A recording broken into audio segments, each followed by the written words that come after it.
What started as a routine arrest at the most elite military training facility in America turned into a moment that would rewrite the rulebook forever. When military police arrived to detain what they thought was an unauthorized civilian who had somehow infiltrated the sacred grounds of SEAL Bootcamp, they had no idea they were about to make the most embarrassing mistake in modern military history. The woman they handcuffed that day wasn't just any trespasser. Her true identity would send shockwaves through the Pentagon, force a three-star general to personally intervene, and reveal a secret so closely guarded that even the instructors training America's deadliest warriors had been kept in the dark. This is the story of how one moment of mistaken identity exposed the military's best-kept secret and changed everything the world thought it knew about who could become a Navy SEAL.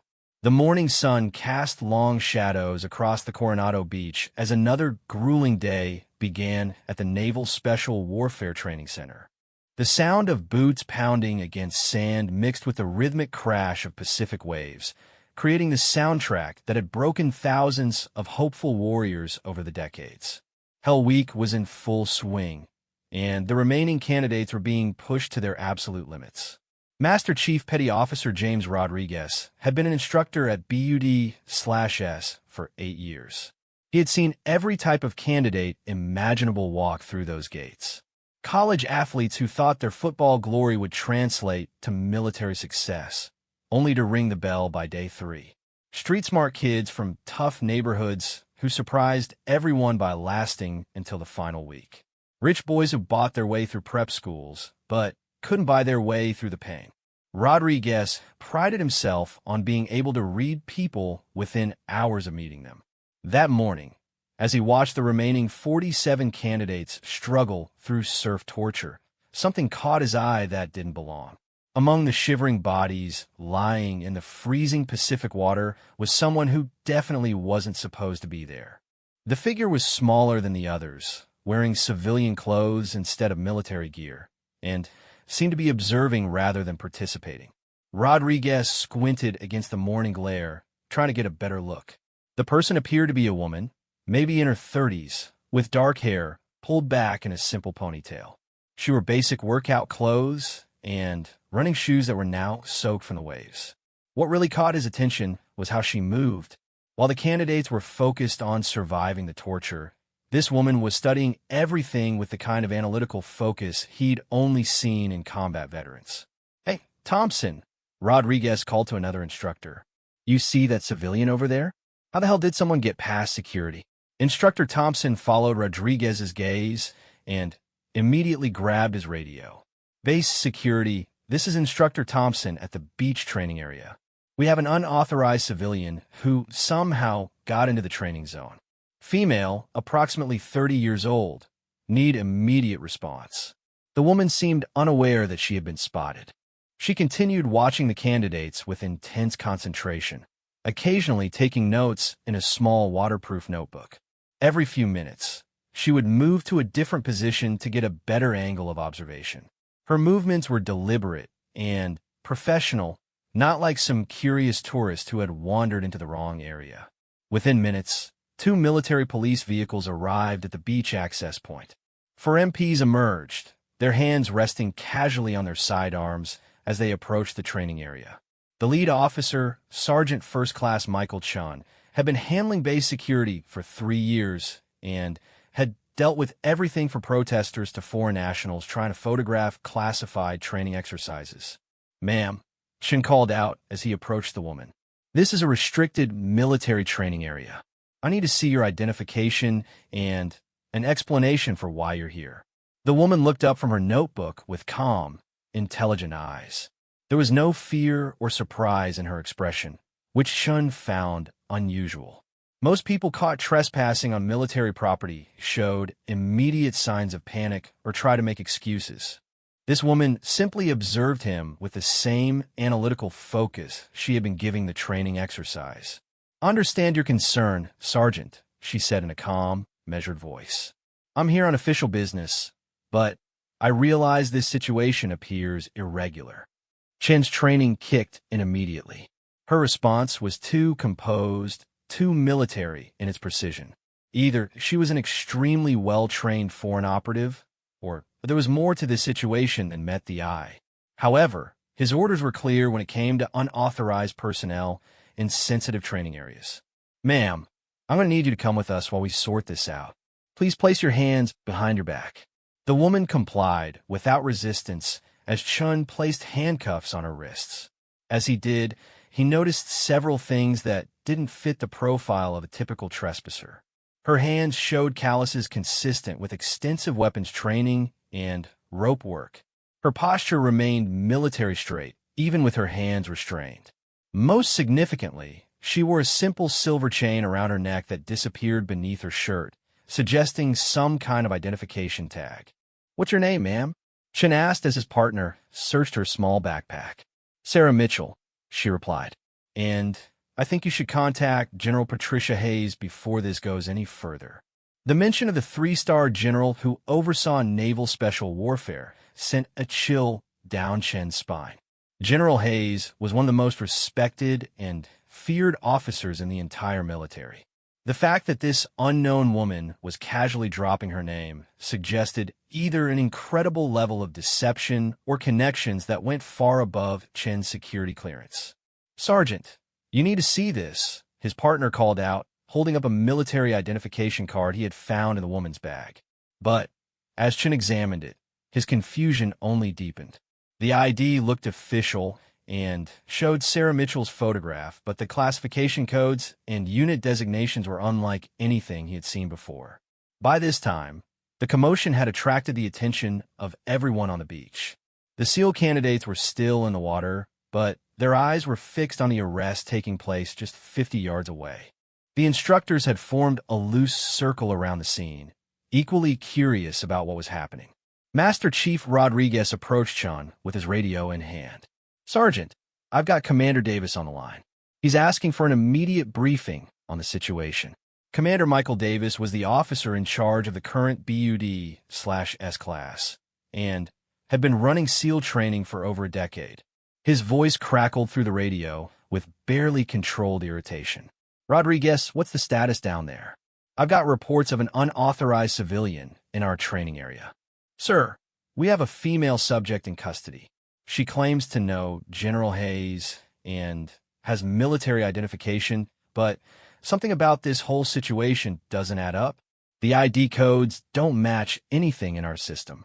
There was a long pause on the radio before Davis responded. "Bring her to my office immediately. And, Rodriguez, keep this quiet until we know what we're dealing with." As the MPs led Sarah Mitchell away from the beach, she turned back to look at the candidates still enduring their water torture. For just a moment, her composed mask slipped, and Rodriguez caught a glimpse of something that looked almost like pride or nostalgia in her eyes. It was the kind of look he had seen on the faces of SEAL veterans when they watched new candidates going through the same hell they had once endured. The walk to Commander Davis's office felt longer than usual. Chen found himself studying his prisoner more closely with each step. Everything about her suggested military training, from her measured pace to the way she automatically scanned their surroundings for potential threats. Her breathing remained steady despite the stress of arrest, and she showed none of the nervous energy typical of civilian detainees. "Sergeant Chun," she said quietly as they approached the administration building. "I know this situation is confusing, but I need you to understand something. What happens in the next few minutes could impact national security. I'm not asking you to release me or change your procedures, but please ensure that General Hayes is contacted immediately." Chen had been in military law enforcement long enough to recognize when someone was telling the truth. There was something in Sarah Mitchell's voice that convinced him she wasn't bluffing or trying to manipulate the situation. She genuinely believed that her detention was about to create a much larger problem. Commander Davis was waiting in his office when they arrived, his expression grim and suspicious. At 45, he was a career Navy officer who had earned his position through decades of distinguished service. He had personally trained some of the most elite warriors in American military history and prided himself on being able to read people instantly. "Ms. Mitchell," he began, his voice carrying the authority of command. You're going to explain to me exactly how you gained access to classified training exercises and what you were doing observing my candidates. Sarah Mitchell looked directly at him with steady eyes. Commander, I was conducting an assessment of current training methodologies as part of a classified evaluation program. However, I understand that my presence here appears unauthorized because the operational security protocols for this assessment required that field personnel not be informed in advance. Davis felt his irritation growing. That's an interesting story, but I run this training program, and I'm not aware of any assessment or evaluation that would require civilian observation of our exercises. Sir, with respect, I'm not a civilian. The simple statement hung in the air like a challenge. Davis studied her face, looking for any sign of deception. What he found instead was the kind of quiet confidence he had only seen in combat veterans who had nothing left to prove. Then, what exactly are you, Ms. Mitchell? Before she could answer, Davis's phone rang. The caller ID showed a number he immediately recognized as coming from the Pentagon. His hand hesitated over the receiver for just a moment before he answered. Commander Davis. The voice on the other end was crisp and unmistakably authoritative. Commander, this is General Hayes. I understand you have someone in custody who mentioned my name. Davis felt the blood drain from his face. Yes, ma'am. A woman named Sarah Mitchell who was found observing our training exercises without authorization. There was a long pause before General Hayes responded, and when she did, her voice carried a weight that made Davis's stomach drop. Commander, I'm going to tell you something that will not leave your office until I give you clearance to share it. The woman you have in custody is Lieutenant Commander Sarah Mitchell, and she's there on my direct orders as part of a highly classified assessment program. Davis looked at the handcuffed woman sitting across from his desk with new eyes. General, her identification doesn't show naval rank or standard unit designations. That's because Lieutenant Commander Mitchell is assigned to a special projects unit that operates under different classification protocols. Commander, I need you to release her immediately and provide her with full cooperation. Is that understood? Yes, ma'am. Absolutely understood. But as Davis hung up the phone, he realized that his confusion was just beginning. If Sarah Mitchell was really a lieutenant commander conducting a classified assessment, why hadn't he been briefed? And, more importantly, what kind of special projects unit operated with such secrecy that even SEAL training commanders were kept in the dark? Commander Davis removed the handcuffs from Sarah Mitchell's wrist with hands that trembled slightly from the adrenaline of realizing he had just attained a superior officer. The implications of what had just happened were starting to sink in, and none of them were good for his career prospects. Lieutenant Commander Mitchell, he began, his voice now carrying the respect due her rank. I apologize for the misunderstanding. General Hayes has ordered me to provide you with full cooperation. Sarah rubbed her wrists where the cuffs had been, but showed no signs of anger or resentment.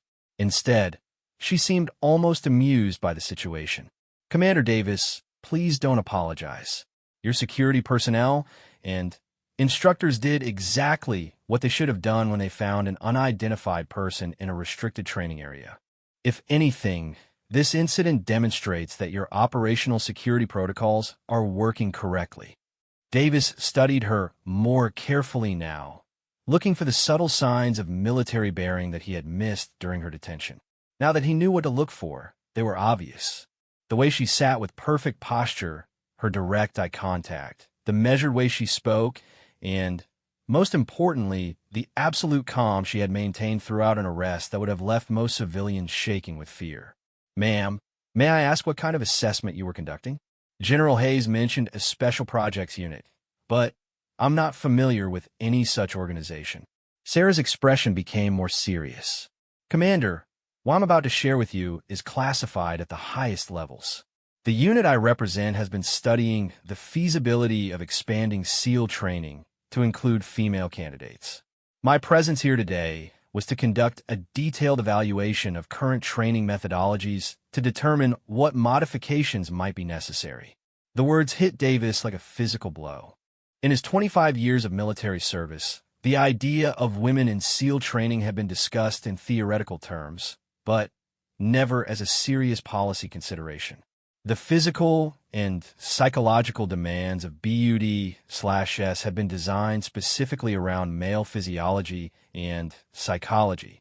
The very concept challenged everything he thought he knew about special operations. "Ma'am," he said carefully, "with respect, the current training program has a failure rate of over 80% among male candidates who have been specifically selected for their physical and mental capabilities. The physiological differences between men and women would seem to make such a program impractical." Sarah's response was measured but firm. "Commander, that's exactly the kind of assumption we're here to examine. The military has a long history of believing certain roles were impossible for women, only to be proven wrong when given the opportunity. Combat roles, pilot positions, submarine service.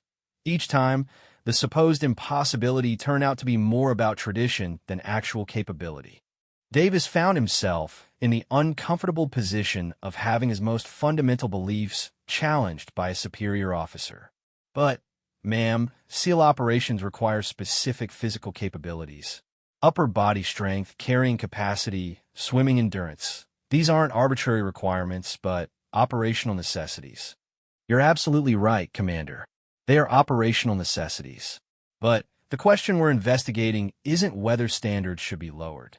It's whether alternative training methodologies might allow qualified women to meet those exact same standards." As they talked, Sarah pulled out her notebook and showed Davis pages of detailed observations about the morning's training session. Her notes were incredibly thorough, documenting everything from the specific physical techniques being taught to the psychological methods instructors used to push candidates beyond their breaking points. "For example," she continued, "I noticed that during surf torture, several smaller male candidates were using specific positioning techniques to conserve body heat more effectively than larger candidates. They were working with their physiology rather than against it. A woman might need to develop different techniques, but there's no reason she couldn't achieve the same operational result." Davis examined her notes more closely and was impressed by the level of detail and insight they contained. Sarah had identified training techniques that even he hadn't fully articulated despite years of overseeing the program. Her analysis showed a deep understanding of both the physical and psychological aspects of SEAL training. "Ma'am, may I ask about your own background? Your observations suggest extensive familiarity with special operations training." Sarah hesitated for a moment before responding. "Commander, my personal history is part of why I was selected for this assessment project. I completed an experimental training program several years ago that was designed to test many of the concepts we're now investigating." Before Davis could ask for clarification, his office door opened and General Patricia Hayes entered with 2 staff officers. At 52, General Hayes was a legendary figure in military circles. She had risen through the ranks at a time when female officers faced enormous obstacles, and her reputation for both strategic brilliance and absolute integrity was unquestioned throughout the Pentagon. "Commander Davis," General Hayes said, her voice carrying the authority that came with 3 decades of distinguished service. "I apologize for the confusion this morning, but what happened here is exactly why operational security was so critical for this assessment." Davis immediately stood at attention. "General, no apology necessary. Lieutenant Commander Mitchell has been explaining the nature of her mission." General Hayes looked at Sarah with something that might have been pride mixed with concern. "Sarah, are you all right? I understand the detention wasn't exactly comfortable." "I'm fine, General. The arrest was handled professionally, and it actually provided some useful data about base security protocols." General Hayes turned her attention to Davis. "Commander, what Lieutenant Commander Mitchell hasn't told you yet is that she's uniquely qualified for this assessment because she's already completed SEAL training herself." The statement hit Davis like a thunderbolt. He stared at Sarah Mitchell with new understanding, suddenly seeing her calm competence in an entirely different light. "Ma'am, that's not possible. No woman has ever completed SEAL training." "Officially, you're correct, General Hayes replied. But 3 years ago, we ran a classified pilot program to test whether it could be done. Lieutenant Commander Mitchell was the only candidate who completed the entire course. Davis felt his worldview shifting fundamentally. Everything he thought he knew about the limits of SEAL training was being challenged by the quiet woman sitting across from his desk. General, how is it possible that I wasn't informed about such a program? Because, Commander, the political and social implications were considered too sensitive to risk any leaks. The program was conducted at a separate facility with a carefully selected group of instructors who were sworn to absolute secrecy. Only a handful of people in the entire military knew it was happening. Sarah spoke up quietly. Commander, I want you to understand that I'm not here to argue for lowering standards or changing the fundamental nature of SEAL training. What I experienced was exactly the same program your candidates go through. Same physical requirements, same psychological pressure, same failure consequences. Davis found himself struggling to process what he was hearing. But, ma'am, the physical requirements alone, hell week, the swimming distances, the weight carrying, how is it physiologically possible? The same way smaller male candidates make it through, Sarah replied. Through superior technique, mental toughness, and absolute refusal to quit. Yes, I had to work harder in some areas because of physiological differences.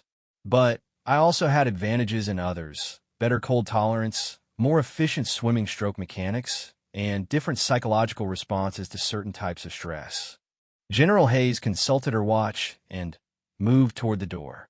Commander, I need you to provide Lieutenant Commander Mitchell with unrestricted access to observe your training operations for the next week. She'll be preparing a comprehensive report that will influence some very important policy decisions. Yes, ma'am. Absolutely. And, Commander, General Hayes paused at the door. This conversation doesn't leave this office until you receive authorization from me personally. Is that understood? Completely understood, General. After General Hayes left, Davis found himself alone with Sarah Mitchell, trying to reconcile everything he had just learned. The woman across from his desk had accomplished something he would have said was impossible, and now she was here to evaluate whether it could be done again. Lieutenant Commander, he said finally, I have to admit that everything I thought I knew about this program has been challenged in the last hour. What you're telling me goes against decades of military doctrine. Sarah nodded thoughtfully. I understand your skepticism, Commander. 3 years ago, I would have agreed with you. But sometimes the only way to know if something is possible is to actually attempt it under controlled conditions. What was it like? Davis found himself asking. The training, I mean. How did you handle the physical demands? Sarah's expression became distant, as if she was remembering something both terrible and profound. It was the hardest thing I've ever done in my life. There were moments when I genuinely didn't think I could continue, when the pain and exhaustion were so overwhelming that quitting seemed like the only rational choice. She paused, collecting her thoughts. But I learned something important during that training. The physical challenges, as brutal as they are, aren't really what break most candidates. It's the psychological warfare, the constant pressure to give up, the way the instructors attack your sense of self-worth and belonging. Davis leaned forward, genuinely interested in her perspective. How did you handle that aspect? I had to develop different coping mechanisms than male candidates might use. I couldn't rely on physical dominance or aggression to push through difficult moments. Instead, I focused on analytical thinking, on breaking down each challenge into manageable components, and on drawing strength from proving wrong everyone who said it couldn't be done. As Sarah talked, Davis found himself seeing SEAL training from an entirely new perspective. He had always focused on the physical brutality of the program, but she was highlighting psychological and strategic aspects he had taken for granted. The swimming challenges were actually where I felt most confident, she continued. My stroke mechanics were more efficient than many male candidates, and my lower body fat percentage gave me better buoyancy characteristics. The running was difficult because of stride length disadvantages, but I compensated with better pacing strategies. Davis was beginning to understand that Sarah's success hadn't come from changing the standards, but from finding different paths to meet the same requirements. It was a concept that challenged his preconceptions while respecting the integrity of the training program. Lieutenant Commander, what happened after you completed the training? I assume you didn't join an operational team. Sarah's expression became more guarded. That's where the experimental nature of the program became apparent. There was no operational framework for integrating me into existing teams, so I was assigned to the assessment and evaluation unit where I could use my experience to help design future programs. The conversation was interrupted by a knock on the office door. Master Chief Rodriguez entered with a confused expression on his face. Commander, I'm sorry to interrupt, but we have a situation developing with the candidates. Word has somehow gotten out about this morning's arrest, and there are questions about whether a woman was detained while observing their training. Davis felt his stomach drop. If rumors were already spreading among the candidates, it would be impossible to maintain the secrecy that General Hayes had demanded. What kind of questions, Rodriguez? Sir, some of the candidates are speculating that the woman was a foreign operative trying to gather intelligence on our training methods. Others think she might have been a journalist. A few are asking if she was somehow connected to the rumored integration programs they've heard about. Sarah stood up with a resigned expression. Commander, it appears the assessment timeline just accelerated significantly. The tension in Commander Davis's office was thick enough to cut with a knife as the implications of the spreading rumors began to sink in. Sarah Mitchell stood by the window, watching the candidates on the beach below, while Master Chief Rodriguez waited for instructions that could fundamentally change how the Navy's most elite program operated. Rodriguez, Davis said carefully, what exactly are the candidates saying? Sir, it's creating two distinct camps among them. About half think having any woman observing their training is some kind of psychological warfare designed to make them question their own masculinity and toughness. They're treating it like another mind game the instructors are playing. Rodriguez paused, clearly uncomfortable with what he was about to report next. The other half are convinced that female integration is coming whether they like it or not, and they're debating whether they want to be part of a program that includes women. Sarah turned from the window, her expression grim. Commander, this is exactly what we were hoping to avoid by maintaining operational security. Once speculation begins, it becomes almost impossible to conduct objective assessments. Davis felt the weight of command responsibility settling heavily on his shoulders. Every decision he made in the next few minutes could impact not just the current training class, but potentially the entire future of naval special warfare. What are you recommending, Lieutenant Commander? We have three options, Sarah replied, her voice taking on the analytical tone of someone trained to assess complex tactical situations. First, we could extract me immediately and deny that any assessment was taking place. Second, we could continue the covert observation while attempting to contain the rumors. Third, we could acknowledge my presence and use it as an opportunity to gauge candidate reactions to potential future changes. Rodriguez looked confused. Ma'am, I'm sorry, but I'm not following the strategic importance of your assessment. Are we really considering allowing women into SEAL training? Davis realized that Rodriguez deserved to understand what was happening, especially since he would be crucial to managing the candidate reactions.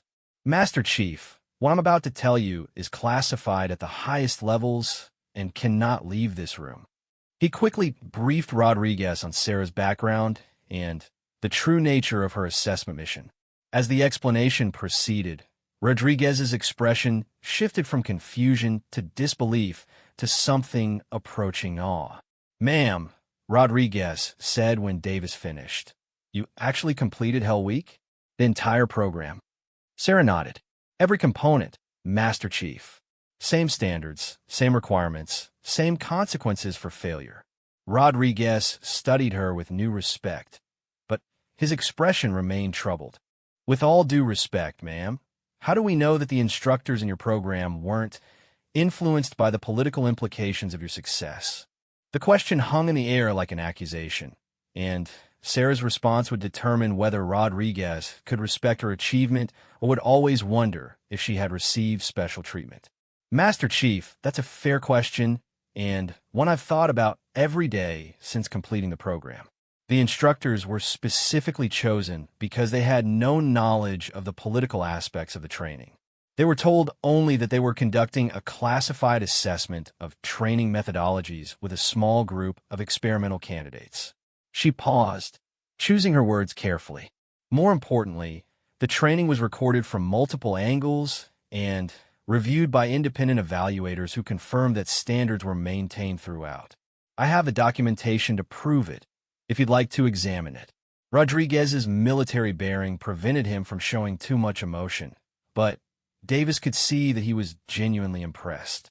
Ma'am, if that's true, then you've accomplished something that deserves respect regardless of any policy implications. Before anyone could respond, Davis's phone rang again. This time the caller ID showed the direct line from the Pentagon's senior staff. Davis felt his blood pressure spike as he answered. Commander Davis, this is Admiral Thompson, Naval Special Warfare Command. I understand we have a developing situation at your facility. Admiral Thompson was the 4-star officer responsible for all SEAL operations worldwide. The fact that he was calling personally meant that word of the morning's events had reached the highest levels of military leadership faster than Davis had thought possible. Yes, sir. We have a classified assessment operation that has encountered some security complications. Commander, I'm going to be direct with you. There are members of Congress who have been demanding progress reports on integration programs, and news of this morning's incident has already reached staff members who are asking pointed questions about what the Navy is hiding. Davis felt his stomach drop. If Congress was already asking questions, the operational security that General Hayes had demanded was essentially impossible to maintain. Sir, what are your instructions? I'm ordering you to conduct a full briefing for your instructor staff within the next 2 hours. They need to understand exactly what they're dealing with and how to manage the candidate reactions. This is no longer a covert assessment. It's become a test of how well we can handle the integration question when it becomes public knowledge. Admiral Thompson continued, Commander, I want you to understand that this situation is being closely monitored at the Pentagon level. How you handle the next 48 hours will influence major policy decisions about the future of special operations training. After hanging up, Davis looked at Sarah and Rodriguez with a mixture of determination and apprehension. It looks like we're about to find out how a SEAL training class reacts to learning that a woman has already completed their program. Sarah's expression was thoughtful. Commander, I'd like to suggest a specific approach for briefing the instructors and candidates. The key is to frame this properly so that it doesn't undermine the integrity of their training experience. What did you have in mind? We tell them the truth, but we emphasize that this isn't about changing their training. It's about proving that the standards they're meeting have universal validity. The fact that a woman completed the same program they're struggling with doesn't diminish their achievement. It validates the program's effectiveness. Rodriguez nodded slowly. That makes sense, ma'am. These candidates need to understand that they're not competing against women. They're proving they belong to an elite group that includes anyone capable of meeting the standards. Within an hour, Davis had assembled his complete instructor staff in the main briefing room. The 8 men who trained the most elite warriors in American military history represented decades of combat experience and unwavering dedication to maintaining the highest standards. Davis knew that their reaction would set the tone for how the entire program handled the revelation. Gentlemen, Davis began, what I'm about to tell you will challenge some of your fundamental assumptions about SEAL training. 3 years ago, the Navy conducted a classified pilot program to determine whether women could complete our training regimen. Lieutenant Commander Sarah Mitchell, who was detained this morning, was the successful candidate from that program. The silence in the room was absolute. Davis could see the instructors processing the information, their expressions ranging from skepticism to curiosity to outright disbelief. Instructor Thompson, the senior enlisted man who had been training SEALs for 15 years, was the first to speak. Commander, with respect, how do we verify that the standards were maintained? The political pressure to succeed in such a program would be enormous. Sarah had been standing quietly at the back of the room, but now she stepped forward. "Chief Thompson, you were an instructor during Class 297, weren't you? The class where candidate Morrison broke both legs during Hell Week, but tried to continue training." Thompson's eyes widened in surprise. "Yes, ma'am. How could you know about that?" "That information wasn't in any official reports, because I was candidate Mitchell in the experimental program. You were one of my instructors, though you knew me by a different name and didn't know the true nature of the training. You personally failed me twice during pool comp exercises because my technique wasn't perfect, and you made me repeat log PT until I could maintain pace with the male candidates." The room fell silent as Thompson stared at Sarah with growing recognition. "Jesus Christ," he whispered. "You were the candidate who wouldn't quit during the night surf passage. The one who kept getting crushed by the waves, but kept going back out." Sarah nodded. "You told me that if I couldn't handle the ocean, I had no business being a SEAL. So I spent every off-duty hour for 2 weeks working on my surf technique until I could match the performance of any candidate in the class." Thompson's expression shifted to something approaching respect. "Ma'am, if you're the same candidate I'm thinking of, then you earned your place in that program. Nobody gave you any special treatment. If anything, we were harder on you because we thought you were too small and weak to make it." The revelation that Sarah had actually trained under Thompson created a fundamental shift in the room's atmosphere. The other instructors began asking detailed questions about specific training evolutions, and Sarah's answers demonstrated an intimate knowledge of the program that could only come from personal experience.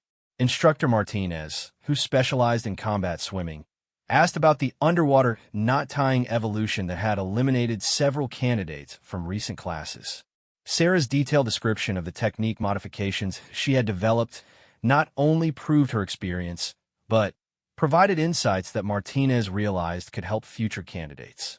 "Ma'am," Martinez said, "the approach you described for managing air consumption during complex underwater tasks is actually more efficient than what we currently teach. Have you documented these modifications?" "That's part of why I'm here, Chief Martinez. The assessment isn't just about whether women can complete SEAL training.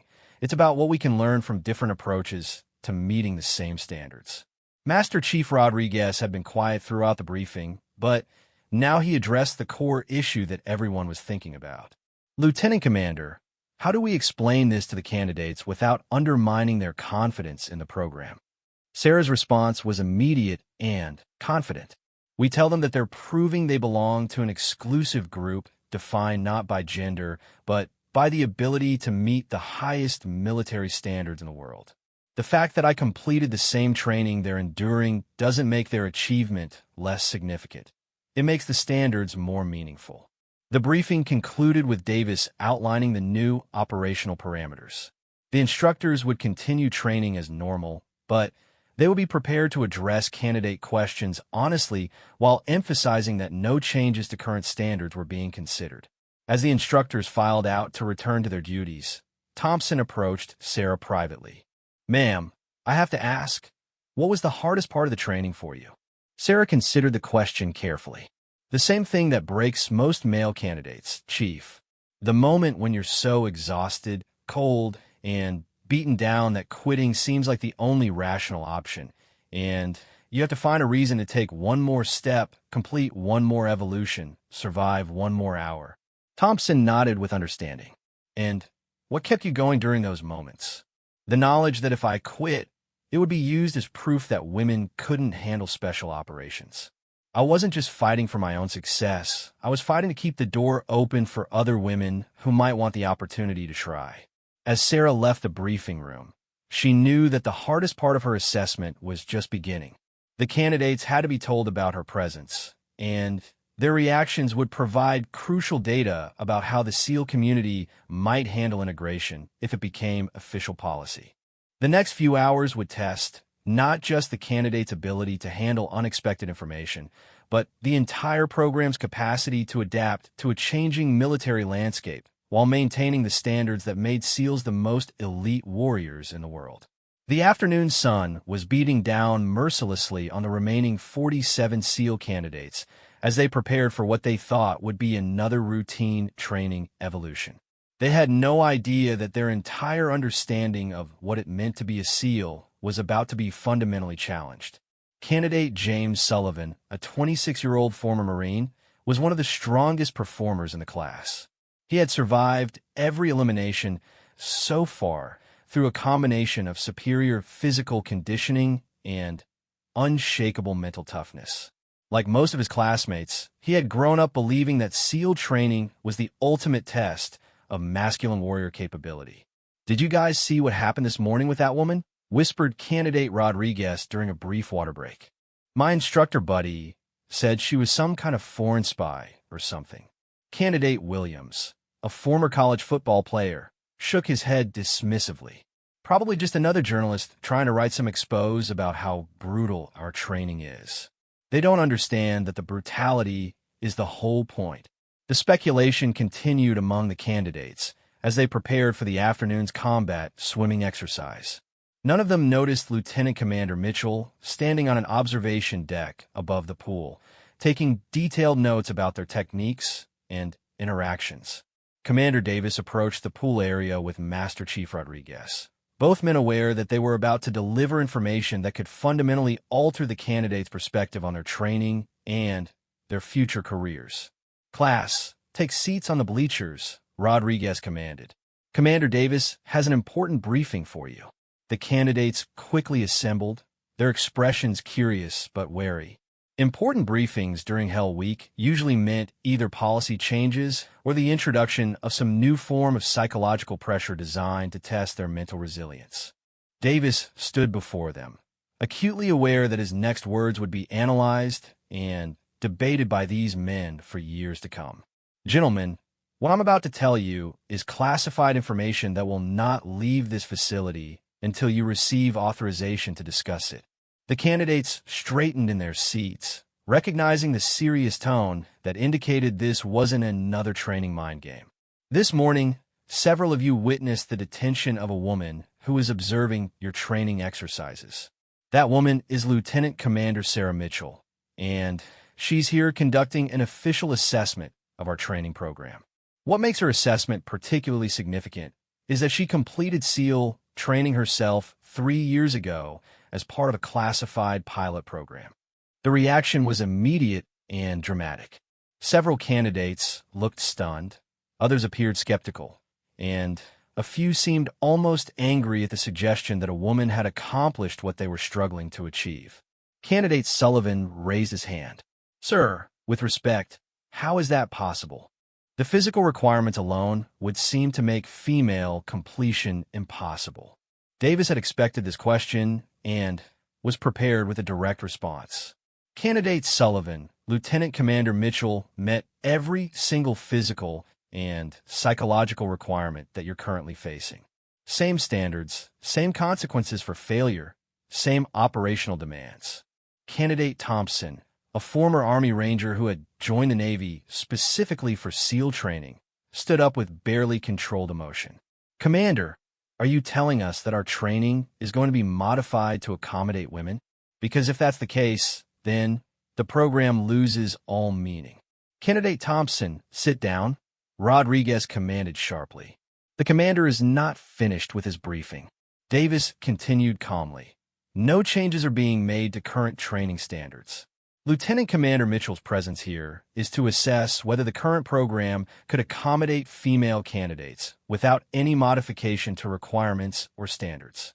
At this point, Sarah Mitchell descended from the observation deck and approached the group of candidates.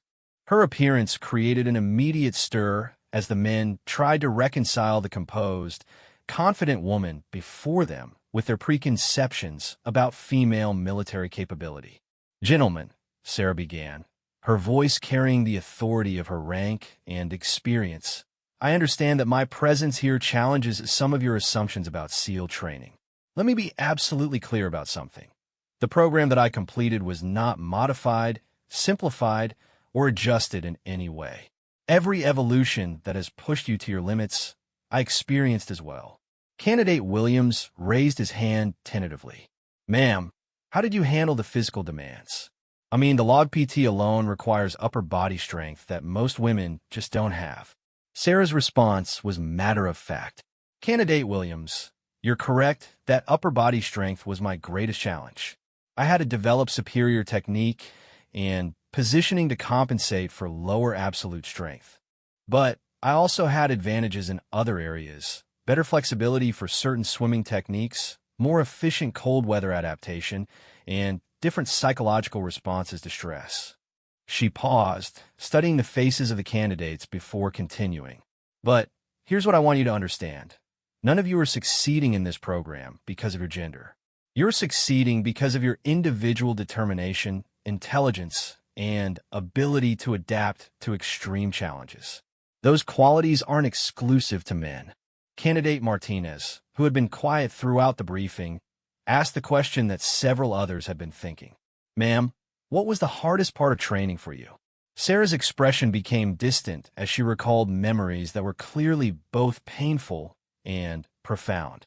The same thing that's hardest for all of you, the moment when every fiber of your being wants to quit, when the pain and exhaustion are so overwhelming that continuing seems impossible, and you have to find something inside yourself that you didn't know existed. She looked directly at Martinez. During my Hell Week, there was a night surf passage where I got caught in a rip current and was dragged so far offshore that I couldn't see the beach lights. I was hypothermic, exhausted, and completely disoriented. For about 30 seconds, I genuinely considered just letting the ocean take me because it seemed easier than fighting to get back. The pool area was completely silent as the candidates absorbed her words. But then I remembered that if I quit at that moment, it wouldn't just be my failure. It would be used as evidence that women couldn't handle special operations. So I used techniques I had learned in survival training to navigate by the stars, and I swam for 2 hours until I reached shore. Candidate Sullivan leaned forward, genuinely curious rather than skeptical now. Ma'am, how did the instructors treat you during training? Were they harder on you because you were a woman? Sarah's laugh was rueful. Candidate, they were harder on me because I was smaller, because my initial swimming times were slower, and because they genuinely didn't believe I belonged there. Gender was just one of several reasons they thought I would fail. Master Chief Rodriguez stepped forward to address the candidates. Gentlemen, I was one of Lieutenant Commander Mitchell's instructors during her training program, though I didn't know her real identity at the time. I can personally attest that she received no special treatment and met every standard we demanded. Rodriguez's endorsement carried enormous weight with the candidates. They had learned to trust his judgment completely, and his personal testimony removed any doubt about the legitimacy of Sarah's achievement. Candidate Davis, a former competitive swimmer who had been struggling with the combat swimming requirements, asked a tactical question. Ma'am, during combat swimming, how did you handle the equipment weight? The standard loadout is designed for larger body frames. Sarah's response demonstrated the analytical thinking that had carried her through training. Excellent question, Candidate Davis. I had to modify my equipment distribution and develop different carrying techniques to manage the same weight loads. But I also worked with the equipment specialist to identify more efficient gear configurations that actually benefited smaller candidates of both genders. The conversation continued for another 30 minutes, with the candidates asking increasingly sophisticated questions about training techniques, psychological strategies, and operational applications. Sarah's answers revealed not only her personal experience, but also insights that could potentially improve the training program for all candidates. As the briefing concluded, Commander Davis addressed the group one final time. Gentlemen, Lieutenant Commander Mitchell will be observing your training for the remainder of the week. Her presence doesn't change your requirements or your standards. It simply means that your performance is being evaluated to determine whether the program could be expanded without compromising its effectiveness. After the candidates were dismissed to prepare for evening training, several of them lingered to ask Sarah additional questions. Their initial skepticism had been replaced by genuine curiosity about her experience, and respect for her achievement. Candidate Thompson, who had initially reacted with anger, approached her privately. "Ma'am, I owe you an apology. When I first heard about your training, I assumed it meant that standards were being lowered. But after hearing about your experience, I realize you proved that the standards are even more meaningful than I thought." Sarah appreciated his honesty. Candidate Thompson, your initial reaction was understandable and actually quite common. The key is being willing to adjust your perspective when presented with new information. That's exactly the kind of adaptability that makes good SEALs. As evening approached and the candidates prepared for night training exercises, the atmosphere at the training facility had fundamentally changed. The revelation of Sarah's background had forced everyone to reconsider their assumptions about military capability and the meaning of elite status. But the real test was yet to come. Over the next few days, Sarah would observe how the candidates performed, knowing that a woman had already achieved what they were struggling to accomplish. Their reactions would provide crucial data about how the SEAL community might adapt to potential changes in the future. That night, as the candidates endured another brutal evolution designed to test their limits, Sarah watched from the observation deck with mixed emotions. She was proud of what she had accomplished, but she also understood the enormous responsibility that came with being the first woman to prove that SEAL training was possible. The success of her current assessment mission would influence not just military policy, but the career opportunities available to an entire generation of women who dreamed of serving in special operations. The weight of that responsibility was both inspiring and terrifying. Commander Davis joined her on the observation deck as the candidates struggled through their night training. "Lieutenant Commander, how do you think they're handling the information?" Sarah watched the men below pushing themselves through impossible challenges with the same determination she had once shown. "Better than I expected, Commander.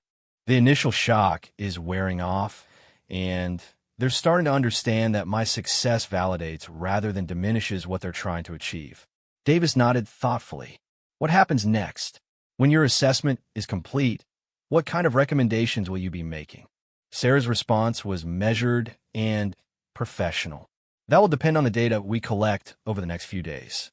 But what I can say is that these candidates are proving every day that SEAL training produces warriors who can adapt to any challenge, including the challenge of accepting that excellence comes in forms they might not have expected." As they watched the training continue below, both officers understood that they were witnessing history in the making. The question was whether the military establishment would be ready to accept the implications of what that history might reveal. 3 days had passed since the revelation of Sarah Mitchell's identity, and the transformation in the training environment was remarkable. What had begun as shock and skepticism among the candidates had evolved into something neither Commander Davis nor Sarah had fully anticipated: a renewed sense of purpose and determination that seemed to elevate everyone's performance.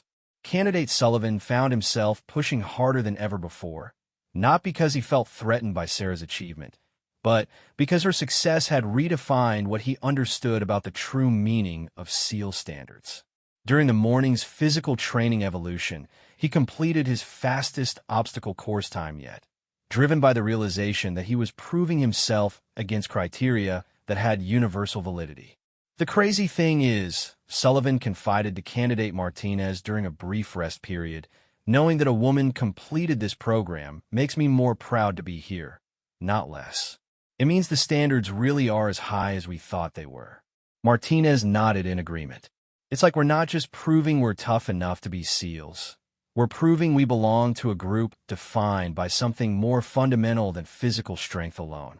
Sarah had been observing these conversations and interactions with great interest. Her assessment was revealing data that went far beyond the original research questions about female integration. The candidates' responses were providing insights into the psychological foundations of elite military culture that could influence training methodologies for decades to come. Commander Davis approached Sarah as she completed her morning observation notes.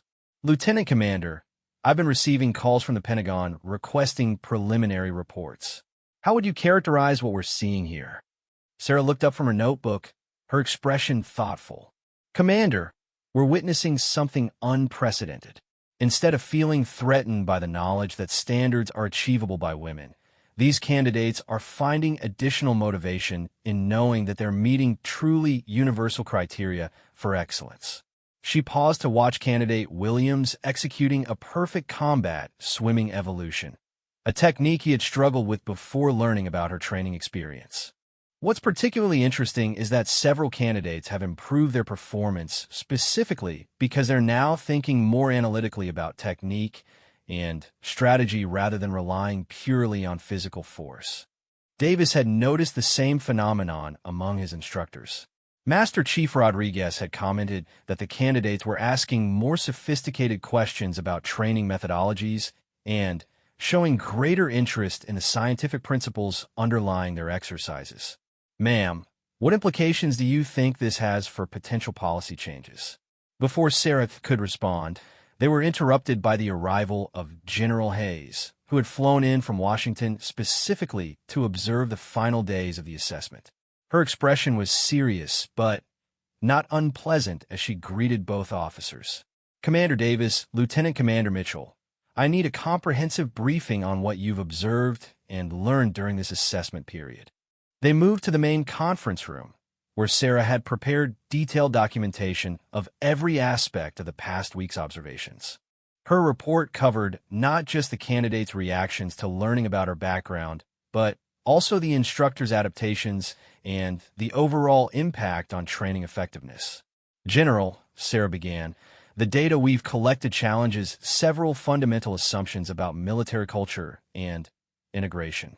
Rather than creating division or resentment, the revelation of successful female SEAL training has actually enhanced unit cohesion and individual performance.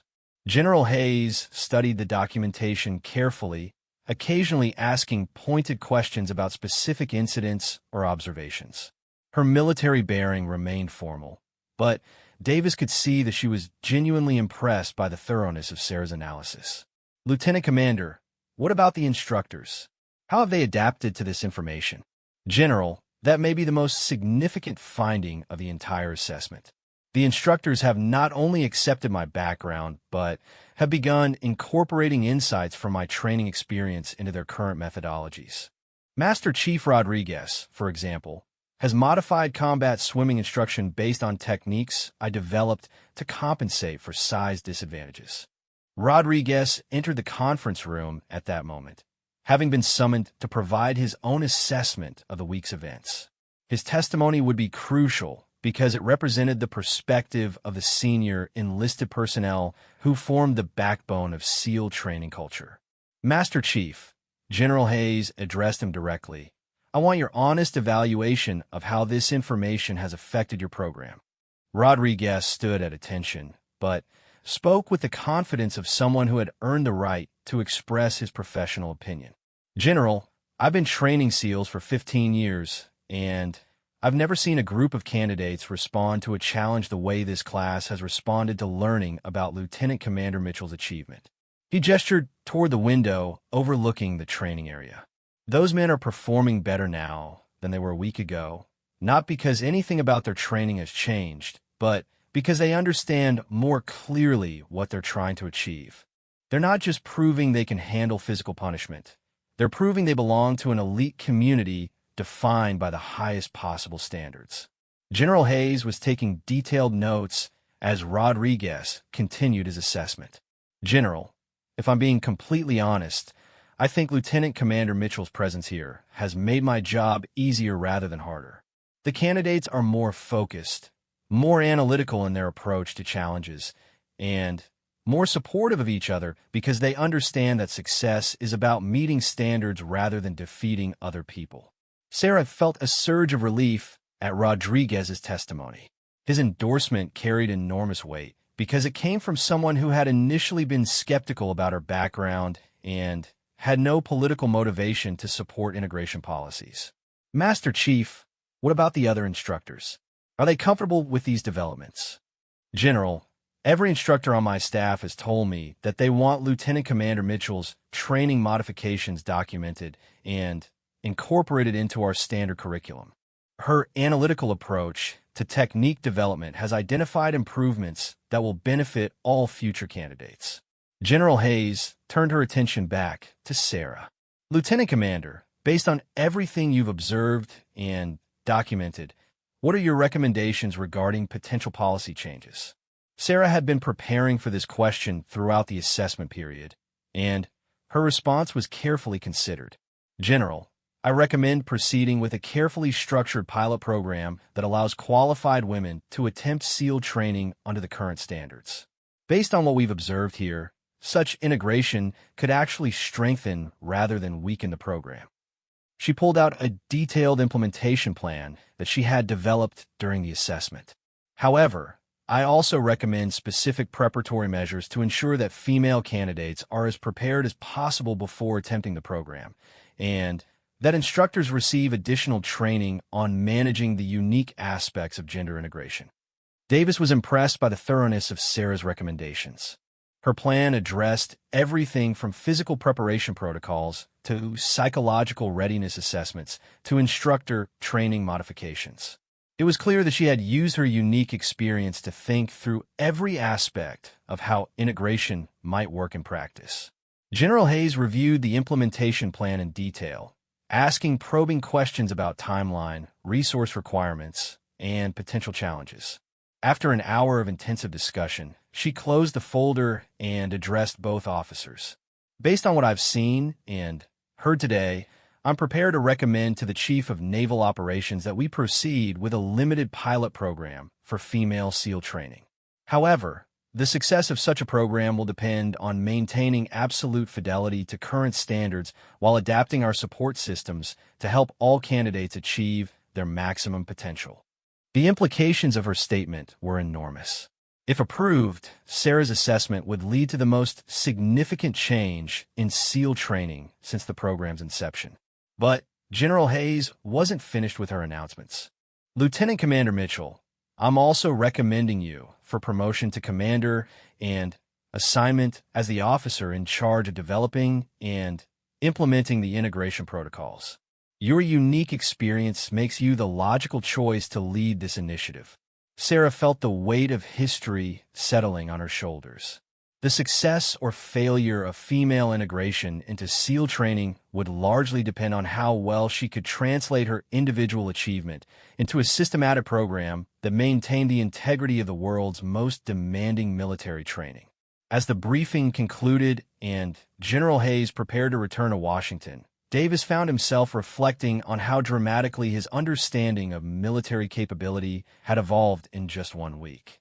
The woman who had been arrested as a trespasser was now being tasked with fundamentally reshaping one of the most traditional and conservative programs in the entire military.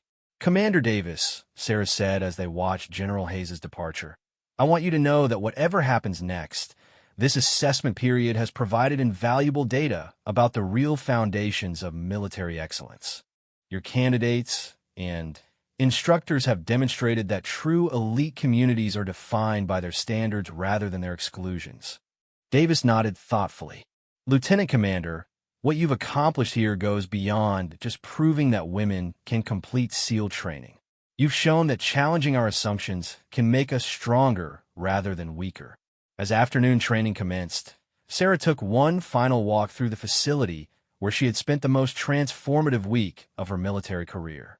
The candidates were executing their exercises with the same intensity and determination that had always characterized SEAL training, but there was something different in their attitude, a deeper understanding of what they were achieving and why it mattered.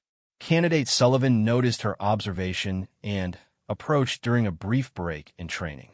Ma'am, I wanted to thank you for something that might sound strange. Before this week, I thought SEAL training was about proving I was tougher than other people. Now I understand it's about proving I can meet the highest possible standards, regardless of who else can meet them. Sarah was touched by his insight. Candidate Sullivan, that understanding will serve you well throughout your career. The strongest communities are those confident enough in their standards to welcome anyone capable of meeting them. As evening approached and Sarah prepared to depart the training facility, she reflected on how much had changed since her arrest just 1 week earlier.